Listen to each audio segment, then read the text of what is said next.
রাজ্য সরকারের আবেদন, সুপ্রিম কোর্টের কড়া বার্তা, একাধিকবার মুখ্যমন্ত্রীর বার্তা, আর তারপরেও আরজিকর ইস্যুতে কর্মবিরতিতে অনড় জুনিয়র ডাক্তাররা। তাঁদের এই লাগাতার আন্দোলনে ব্যাহত হচ্ছে পরিষেবা, ভোগান্তি শিকার হতে হচ্ছে অনেকেই।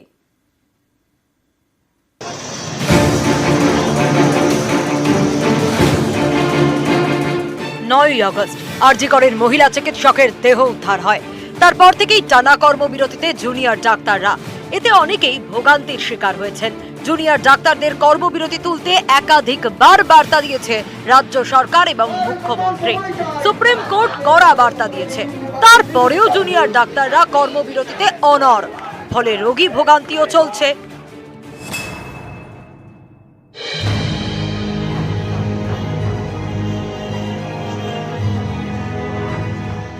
অসহ্য পেটে ব্যথা ও বমি। বৃহস্পতিবার এসএসকেএম এর এমার্জেন্সিতে দেখিয়ে যান দক্ষিণ 24 পরগনার আমতলা ক্যারি রোডের বাসিন্দা আফসার আলী। রাতে বাড়ি ফিরে আবার জেকে সেই। শুক্রবার সকালে ফের আফসারকে নিয়ে এসএসকেএম এ হাজির হয় তার পরিবার। তাদের দাবি, কিছুতেই ভর্তি নিচ্ছে না হাসপাতাল। বলা হচ্ছে চিকিৎসক নেই, অ্যাডমিশন নিচ্ছে না। ওনার খুব কষ্ট, জানে কষ্ট হচ্ছে, বমি হচ্ছে আর পেটে খুব ব্যথা আছে। ডাক্তার দেখেছে কিন্তু লিখেছে, কিন্তু অ্যাডমিট হচ্ছে না।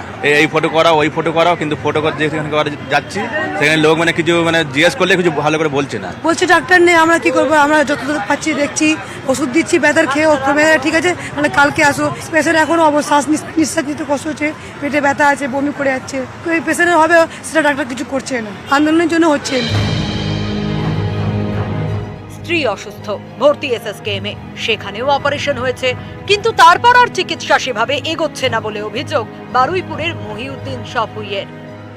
আমার স্ত্রীর ক্যান্সার হয়েছে, ওর টিউমার হয়েছে, বল ব্লাডারে পাথর, ও একটা অপারেশন করে দিয়েছে। বাকি তো আমার তো এখন অনেক অপারেশন বাকি, সেইটা তো আমরা নিরাপত্তা পাচ্ছি না। তো ডাক্তাররা যদি সব সময় যদি এরকম যদি আন্দোলন করতে, আমরা কোথা থেকে সেবাটা পাবো? বাকি অপারেশন যেন ঠিকঠাক ভাবে হয়, ডাক্তাররা যেন সেইভাবে দেখে। এই নিয়ে তো আমি খুবই চিন্তায় আছি।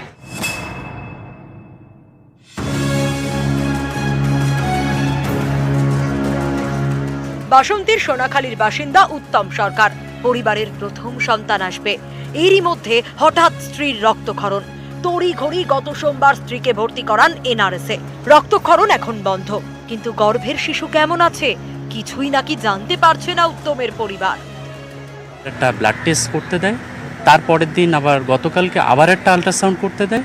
বাট আমি কোনো রকমের ইনফরমেশান পাচ্ছি না যে অ্যাকচুয়ালি আমার পেশেন্টের কন্ডিশন কীরকম বা কেমন আছে, বা না নার্সের কাছে কোনো কিছু পাচ্ছি, না আমার ওয়াইফের কাছে কোনো কিছু পাচ্ছি। ঠিক আছে সব কিছু, বাচ্চা নড়ছে কি জিজ্ঞাসা করছে এবং চলে যাচ্ছে। আমার ওয়াইফ বলছে যে একটা বেড থেকে বেডের কাছেও আসছে না। বারাসতের বাসিন্দা দ্রৌপদী সরকার। গত বুধবার তিনি দিদা হন। এই আনন্দের সময়ও মনে উদ্বেগ। মা ও সন্তান কেমন আছে, কবে ছুটি হবে, কোনো উত্তরই মিলছে না বলে অভিযোগ পরিবারের।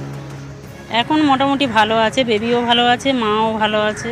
এখন একবারই দেখছে, বাকি সময় আর আসে না। আমরা চাইছি যে ডাক্তারবাবুরা যারা একবার আসছে সেটা 3বার এসে দেখে গেলে বা জিজ্ঞাসা করে গেলে আমাদের পক্ষে একটু ভালো হয়। আমরা চাইছি যে যারা যারা এই কাজটা করেছে তারা যেন সাজা পায়, তার পাশাপাশি চিকিৎসাও যেন ভালো হয়।